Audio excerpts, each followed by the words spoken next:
Vendredi 31 octobre, l'an de grâce 2025, nous sommes à Douala, dans l'arrondissement de Douala 3e, au quartier Village. C'est justement l'un des quartiers qui a été sérieusement affecté par les mouvements d'humeur depuis la proclamation des résultats de l'élection présidentielle du 12 octobre dernier. Le quartier Village donc, qui a connu énormément de casses, les édifices publics qui ont été attaqués, les biens publics, les stations-service.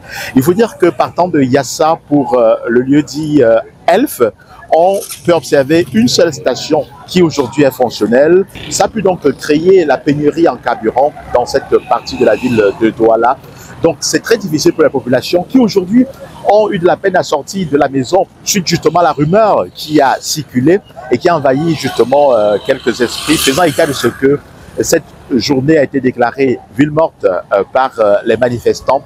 Mais il n'en est rien visiblement parce que des populations quand même, malgré la peur, la psychose qui s'est emparée d'une bonne partie de la population qui a préféré rester chez elle. Il y en a qui ont décidé de sortir, les plus courageux d'ailleurs.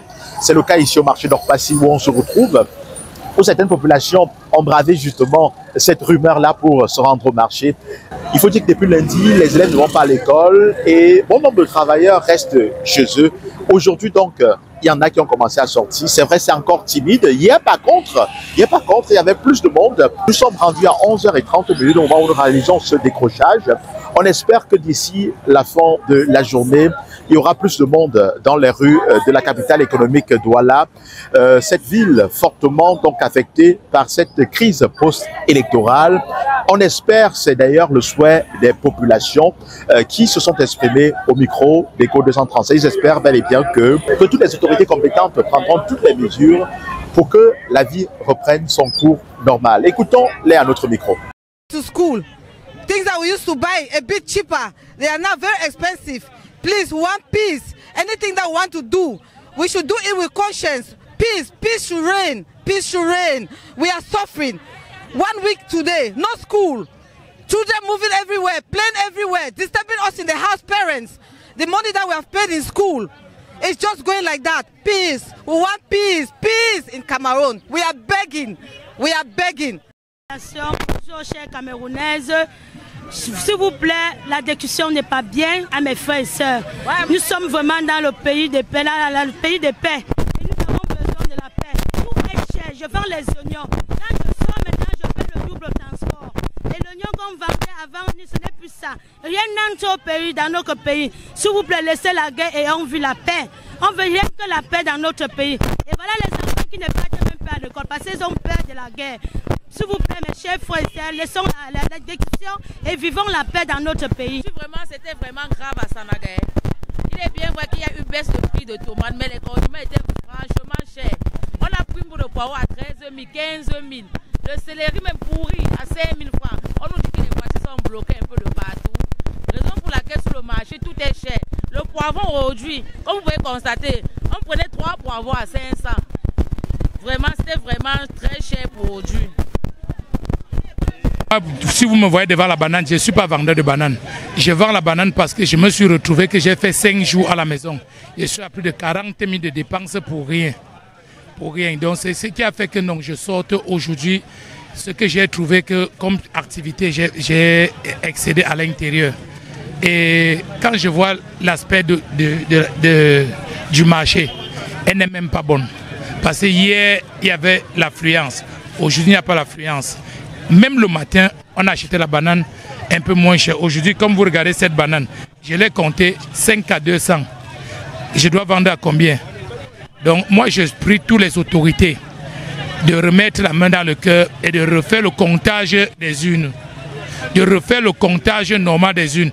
De remettre le pouvoir, le pouvoir au peuple. Parce que c'est nous, le peuple, qui avions voté. C'est nous, le peuple, qui avions voté. On a besoin que le peuple exerce normalement. On a besoin que le peuple exerce normalement. Qu'on refait encore le comptage. Que celui qui a gagné, gagne. Qu'on refasse le comptage normalement. Que celui qui a gagné, gagne. Je ne suis pas du côté de X, du côté de Y. Si il arrive que X a gagné, on va comprendre que non. On a refait le comptage et que vraiment celui qui a gagné reprenne le pouvoir et que les activités continuent. jambon à 100 francs. Le kilo de poisson maintenant c'est à 1800, 1700. Mais je me défends. Si je trouve mes petits, si je trouve un peu de 500, je ne peux pas. Donc, on veut la paix, on ne veut pas le désordre. Si on est très fort, on ne veut pas sortir aujourd'hui. Mais nous, on a plus le courage de sortir. Vraiment, si on sort des affaires, nous, on veut rien que la paix. Pays, nous sommes fédérés camerounaises. Nous avons le même sang, nous avons le même père, la même mère. Soyez ensemble, la main dans la main. La solidarité va régner. Nous voulons la paix. Vous voulez la paix, il n'y a que la paix, l'amour. Merci au peuple. Comme nous allons l'entente, nous avons trop peur. Comme le père acceptait que nous sortons pour chercher à quoi manger, rien que la femme voulait nous tuer. Ce n'est pas facile. Nous voulons la paix, rien que la paix. C'est ça que rien. Soyez solidaires, mon. Mais compatriotes, soyez solidaires. Alors, nous sommes venus faire les achats et on constate que c'est vraiment très cher. Les produits sont très chers. Et la tomate vraiment de 1000 francs qu'on achète maintenant, c'est vraiment. Ça ne peut pas faire un repas, vous voyez. Bon, disons 7 fruits, c'est pas vraiment évident. Ça dépend de la grosseur, Donc des fois on achetait 20 fruits à 30 fruits à 1000 francs, mais maintenant c'est vraiment très cher.